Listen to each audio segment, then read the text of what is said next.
sejahtera menyertai kita semua. Selamat datang di podcast kami, di mana ini adalah menjadi ruang kita untuk berbagi cerita, merenung, dan belajar bersama tentang kasih Kristus dalam kehidupan sehari-hari.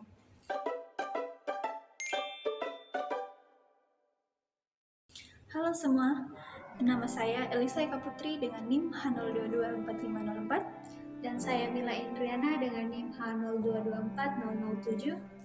Podcast ini kami buat sebagai tugas mata kuliah pendidikan agama Kristen.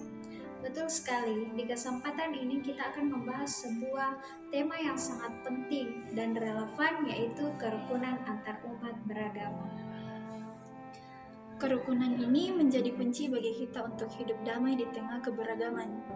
Apalagi di negara kita, Indonesia yang kaya akan perbedaan agama dan budaya. Yuk kita mulai pembahasannya.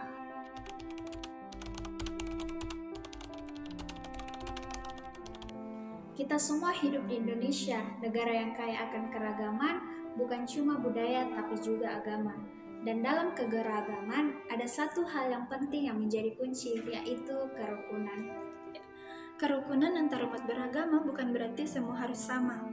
Tapi bagaimana kita bisa hidup berdampingan dengan damai, saling menghargai, dan saling mendukung meskipun kita berbeda. Betul banget, kita nggak harus meyakini hal yang sama, tapi kita bisa saling menghormati sebagai sesama manusia ciptaan Tuhan.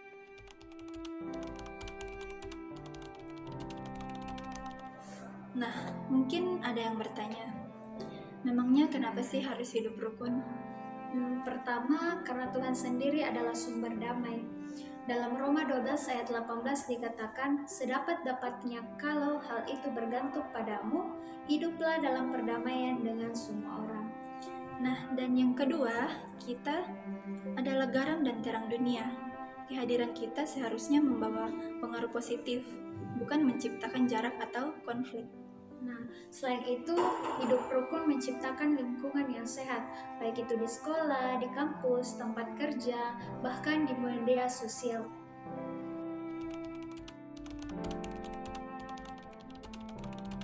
Nah, Ica, aku ingin sedikit cerita nih tentang kejadian nyata di sekitar kita.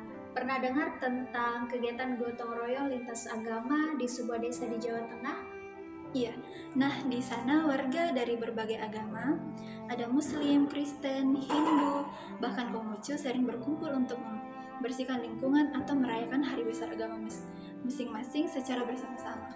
Betul, itu jadi contoh nyata kalau kerukunan bukan hanya wacana, tapi bisa diwujudkan dalam tindakan sehari-hari. Mereka saling menghormati tradisi masing-masing, bahkan ikut mendukung kegiatan agama yang berbeda. Nah, contoh seperti ini yang harus kita dorong dimanapun kita berada. Karena kalau kita bisa bangun suasana seperti ini, konflik bisa diminimalisir dan kehidupan jadi lebih damai. Kalau menurutmu, apa saja tantangan utama yang sering dihadapi dalam membangun kerukunan seperti itu? Menurut saya, tantangan terbesar adalah prasangka dan pikiran negatif yang sudah tertanam lama. Kadang orang takut atau curiga pada yang berbeda karena kurangnya komunikasi. Setuju banget. Kadang kita cepat menarik kesimpulan tanpa benar-benar mengetahui orang atau agamanya. Nah, ini hal yang harus kita lawan dengan dialog dan pengalaman langsung. Selain itu, kadang ada juga pengaruh berita negatif atau hoaks yang membuat kita semakin sulit membangun kepercayaan. Makanya penting banget kita menjadi agen perubahan, mulai dari hal kecil seperti mengajak ngobrol teman dari agama yang berbeda atau ikut kegiatan bersama.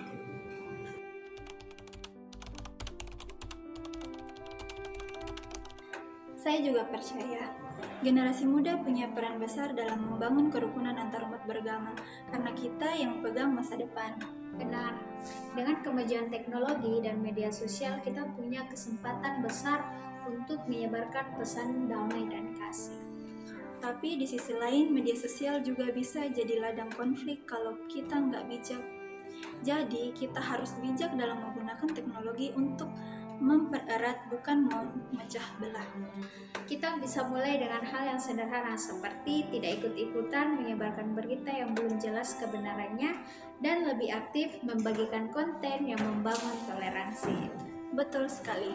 Selain itu, kita juga harus aktif ikut organisasi atau komunikasi lintas agama yang sering mengandalkan kegiatan bersama.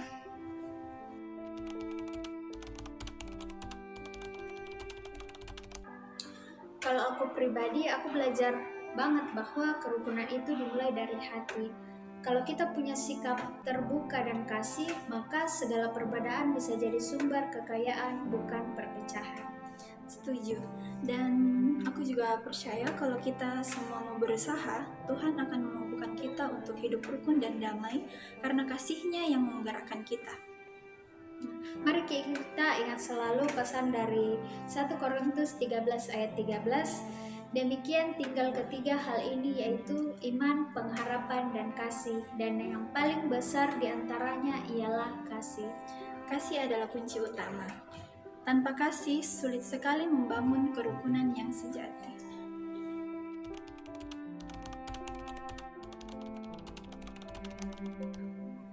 Tentu membangun kerukunan itu nggak selalu mudah. Ada prasangka, ada luka masa lalu, bahkan ada tekanan dari lingkungan.